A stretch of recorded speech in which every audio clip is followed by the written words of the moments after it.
Chercheuses et chercheurs de vérité, salam alaikum. Je me suis posé la question, les hadithiyin, les hadithistes, est-ce que leur nom est évoqué dans le Coran?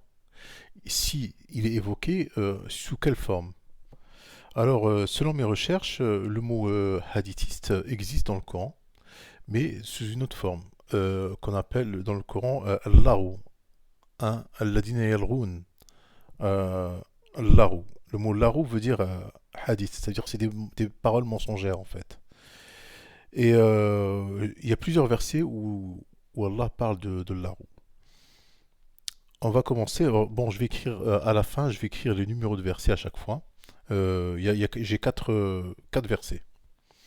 D'abord, Surat al-Mu'minun, le verset 4.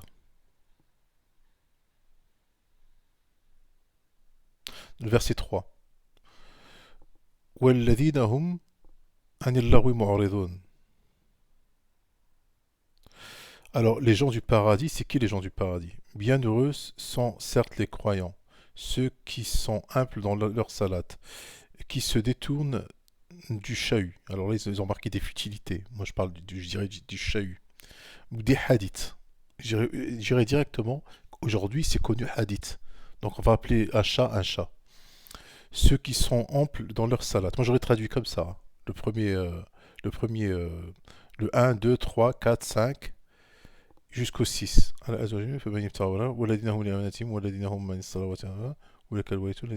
Jusqu'au 11, je vais vous le lire jusqu'au 11. Bienheureux sont certes les croyants, ceux qui sont humbles dans leur salat, qui se détournent des hadiths, qui s'acquittent de la zakat, et qui préservent leur sexe de tout rapport. Qui préservent leur sexe, je dirais. Il n'y a pas de tout rapport. Si ce n'est qu'avec leur épouse et les esclaves qu'ils possèdent, car là vraiment on ne peut les blâmer. Alors que ceux qui cherchent au-delà de ces limites sont des transgresseurs, et qui veillent à la sauvegarde des dépôts confiés à eux et honorent leurs engagements, et qui observent strictement leur salat, ce sont eux les héritiers, qui hériteront le paradis pour y demeurer éternellement. Donc, les futilités, ils ont traduit futilité, moi je dirais plutôt hadith. Et je dirais plutôt Larou, je dirais plutôt euh, Larou. Je dirais plutôt Chahut. Parce que dans un autre verset, le même mot revient. C'est Fosselat. وقال الذين كفروا لا تسمعوا لهذا القرآن والغوا فيه لعلكم تغلبون. Le 26 dans Fosselat.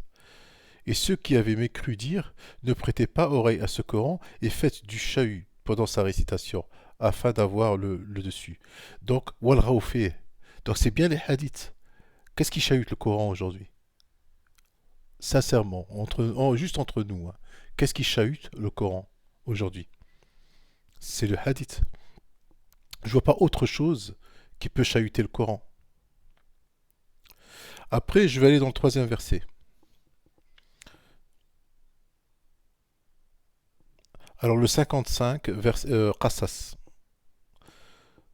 Et quand ils entendent du chahut, ils s'en détournent et disent à nous nos actions et à vous les vôtres. Paix sur vous. Alors là c'est clair. Là, Allah parle des hadiths. On va lire un peu avant. On va commencer par le 52. Ceux à qui, avant lui, le Coran, nous avons apporté le livre, y croient. Et quand on leur récite, ils disent nous y croyons, ceci est bien la vérité émanant de notre Seigneur. Déjà, déjà avant son arrivée, nous étions soumis.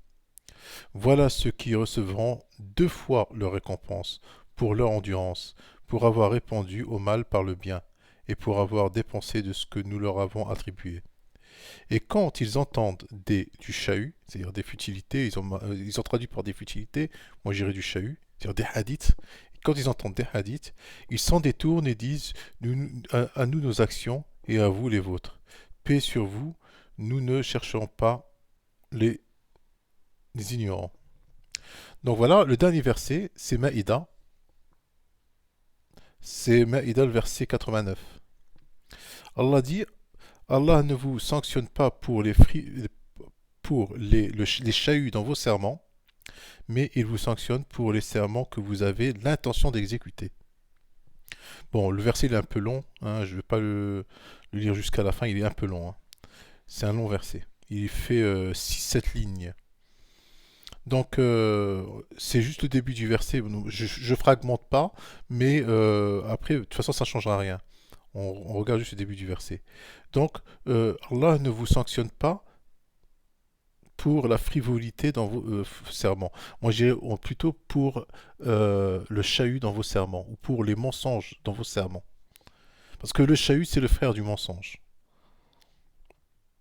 Le chahut et le mensonge, leur frontière est mince. C'est la même chose. Donc, en définitif, le hadith dans le Coran est prononcé, le mot hadith est prononcé dans le Coran, et ça veut dire parole, c'est-à-dire les hadiths d'Allah. C'est-à-dire que quelqu'un yuhaddithuk, il te tient la conversation. Il te parle.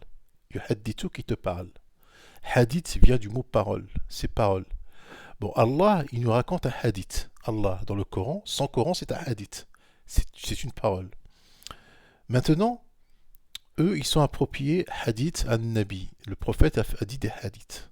D'accord. Alors que dans le Coran, on veut voir où Allah les dénonce. Moi, je ne suis pas là pour vous expliquer le Coran, comme je le dis souvent dans mes vidéos. Je ne suis pas là pour expliquer le Coran. Je ne suis pas un mufsir, je ne suis pas un imam, je ne suis pas un gourou. Je suis là juste pour mettre le doigt sur les mensonges, pour montrer les choses, les mensonges où elles sont.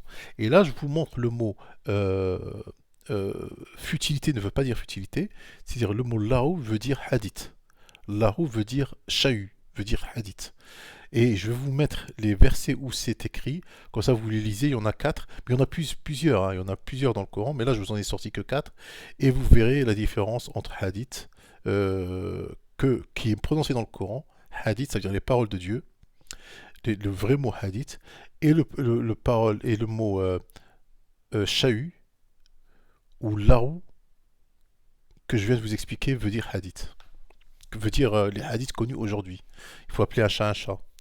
Et je vous remercie.